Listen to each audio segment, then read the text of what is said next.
Quelles sont les leçons que les Africains doivent tirer de l'annonce de ce sommet entre les présidents Poutine et Trump? Mais la première leçon est la suivante. L'Occident politique a passé son temps à brimer les Africains pour les empêcher de dialoguer avec la Russie et avec la Chine. L'Afrique doit construire sa puissance militaire, construire sa puissance économique pour être respectée sur le plan diplomatique. C'est la leçon que la Russie nous donne. Ce que tu fais, te fait. Oui! Et Donald Trump est un pratiquant extraordinaire de ce principe. Il te fait, il te regarde. Si tu ne lui fais pas, il te fait encore.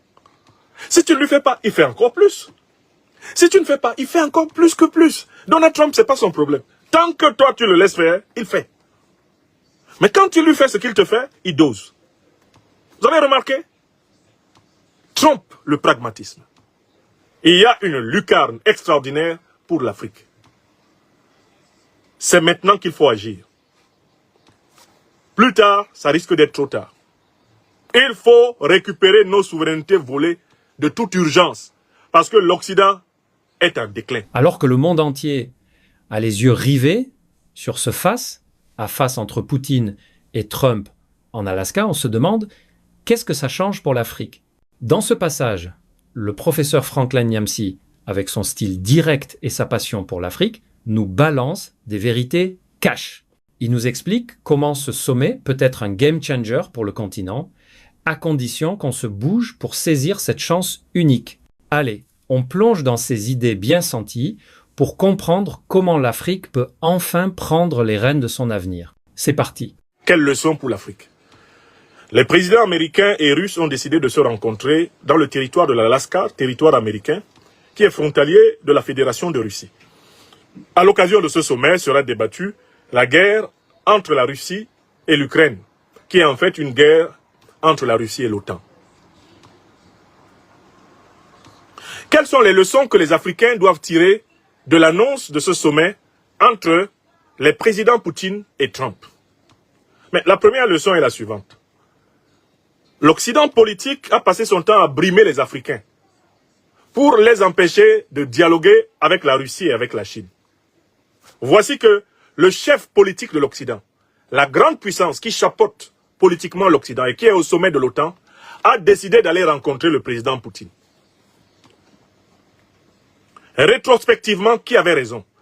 Entre les Africains qui ont obéi à l'injonction de se tenir littéralement comme des chiens, des caniches, au pied de leur maître, et ceux qui ont eu le courage de discuter avec le président Poutine, d'aller visiter la Russie, de rencontrer les autorités russes, de comprendre le point de vue russe, qui a eu raison?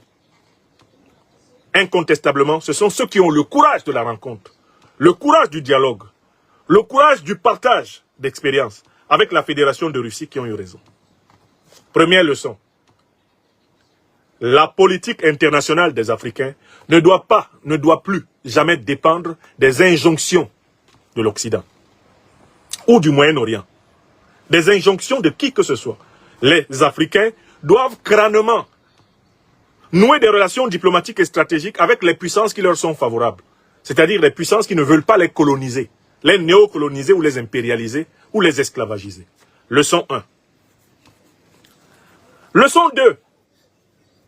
Il y a une immense campagne médiatique qu'on a d'ailleurs appelée la russophobie et qui a été battue pour présenter la Russie comme étant l'enfer politique sur la terre.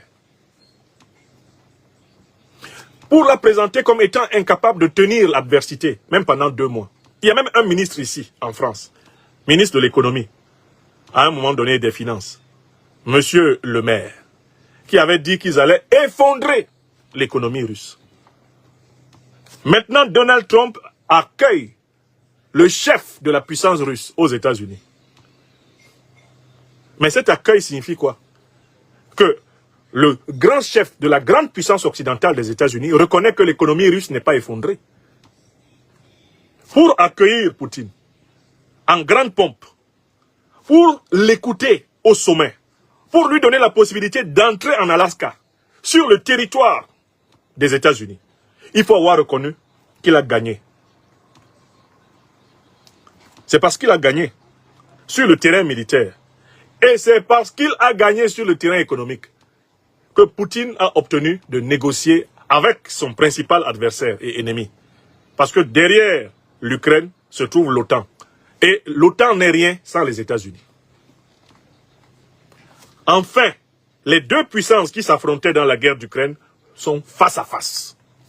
Écrivez ça. Donc l'Afrique doit tirer de là une deuxième leçon. L'Afrique doit construire sa puissance militaire, construire sa puissance économique pour être respectée sur le plan diplomatique. C'est la leçon que la Russie nous donne. Si nous ne construisons pas des grandes puissances militaires, si nous ne construisons pas des grandes puissances économiques, nous ne serons jamais de grandes puissances diplomatiques. Écrivez ça. Ça fait 2 leçons.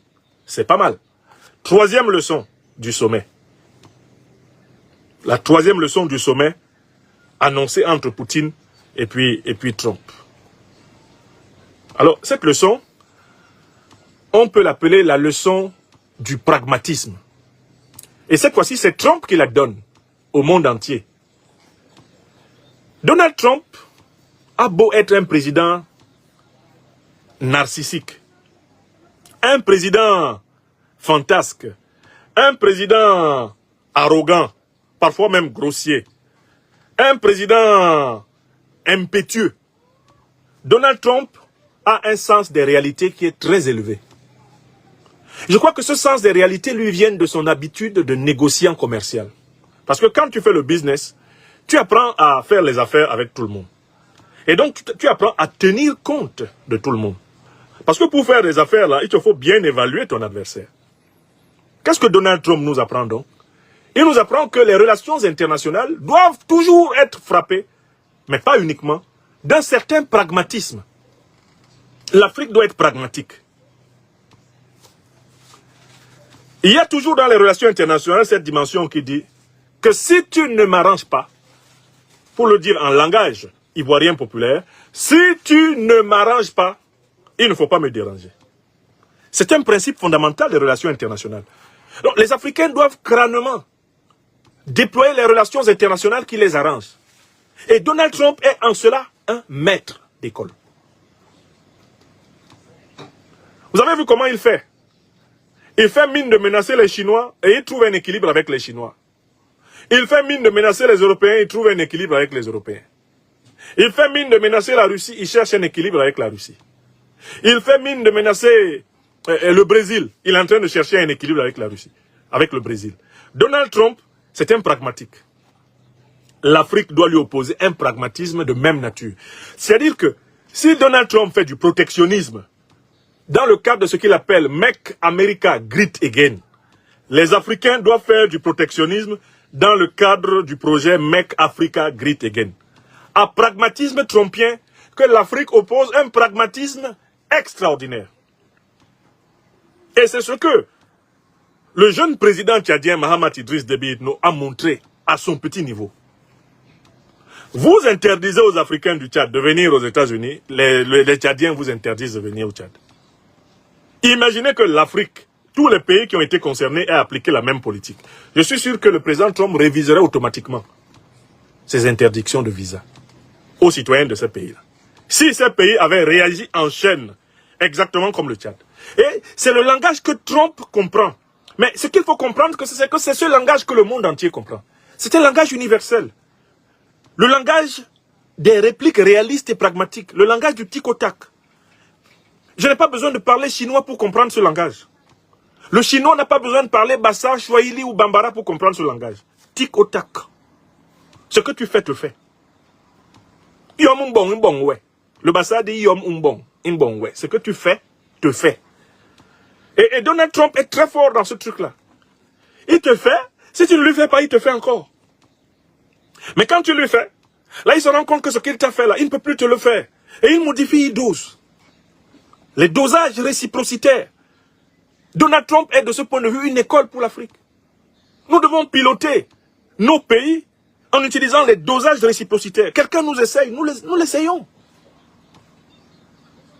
Hein, je le dis parfois en parlant par exemple aux dirigeants d'Afrique de l'Ouest. Ouattara passe le temps à chercher à vous déstabiliser.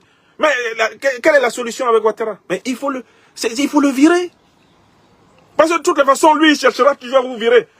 Et si vous passez votre temps à vous défendre, ça n'empêche pas de continuer à chercher à trouver une faille. La solution avec Ouattara, c'est de le dégager. Puisque lui veut vous dégager. Donc ce qu'il veut vous faire là, il faut lui faire. Yom umbon, ouais. Ce que tu fais, te fait. Oui. Et Donald Trump est un pratiquant extraordinaire de ce principe. Il te fait, il te regarde. Si tu ne lui fais pas, il te fait encore. Si tu ne lui fais pas, il fait encore plus. Si tu ne fais pas, il fait encore plus que plus. Donald Trump, c'est pas son problème. Tant que toi, tu le laisses faire, il fait. Mais quand tu lui fais ce qu'il te fait, il dose. Vous avez remarqué? Trump, le pragmatisme. Alors, l'Afrique ne peut pas se soumettre entièrement à la philosophie pragmatique, car celle-ci, finalement, conduit à un matérialisme échevelé. Mais, il faut un dosage de pragmatisme dans les relations internationales africaines. C'est-à-dire qu'il faut qu'on apprenne à faire des trucs aux gens qui nous font des trucs. Parce que le proverbe africain le dit, quand un aveugle te piétine plusieurs fois, la seule façon pour lui de comprendre que ça fait mal, c'est qu'il faut moins que tu le piétines une fois. Balendime mur yetikbewe. Yawetirbe ndim mur itongele toyara. Quand un aveugle te piétine beaucoup de fois, tu lui dis, hey, ça fait mal, hein? Tu es en train de marcher sur moi là, ça fait mal. Il continue à dire, hey, je ne vois pas, je ne vois pas. Ok, il n'y a pas de problème. Piétine-le bien une fois. Là, il va dire, attention, maintenant, avec mon bâton, je vais tâter avant de poser mes pieds. Vous comprenez? Et ça, c'est une leçon. Ça, c'est Donald Trump qui l'apprend à l'Afrique. Il nous dit, ouvrons les yeux et gérons nos rapports internationaux selon la méthode réciprocitaire pragmatique. Enfin, il y a une cinquième leçon pour l'Afrique. C'est que la rencontre entre Trump et Poutine est une désillusion. C'est une claque supplémentaire pour l'Occident. Je parle surtout de l'Europe. En perte de vitesse en Afrique, à l'extérieur notamment de la puissance française, qui est en train d'être délogée partout, et qui va assister à la mort du CFA dans les prochains jours, la rencontre avec Poutine annonce que un nouveau marché mondial multipolaire va être possible, dans lequel l'Europe ne sera plus dans le rôle central qui a été le sien ces 600 dernières années. Désormais, l'Ouest extrême et l'Est extrême négocient. Ce qui remet en cause l'équilibre du monde sous hégémonie occidentale et favorise l'émergence du monde multipolaire dont nous avons besoin, nous, Africains, pour nous affirmer comme un pôle de souveraineté, un pôle de prospérité, un pôle de puissance et de dignité. Cette rencontre en Alaska marque la fin du diktat formel de l'Occident sur les relations internationales. C'est une rencontre qui stoppe l'avancée que l'on croyait inexorable de l'Occident vers les portes de la Chine. La Russie et l'Iran viennent de planter 2 vigoureuses banderilles dans le projet d'extension vers l'Est de l'influence occidentale. Donald Trump en prend acte en négociant avec Poutine.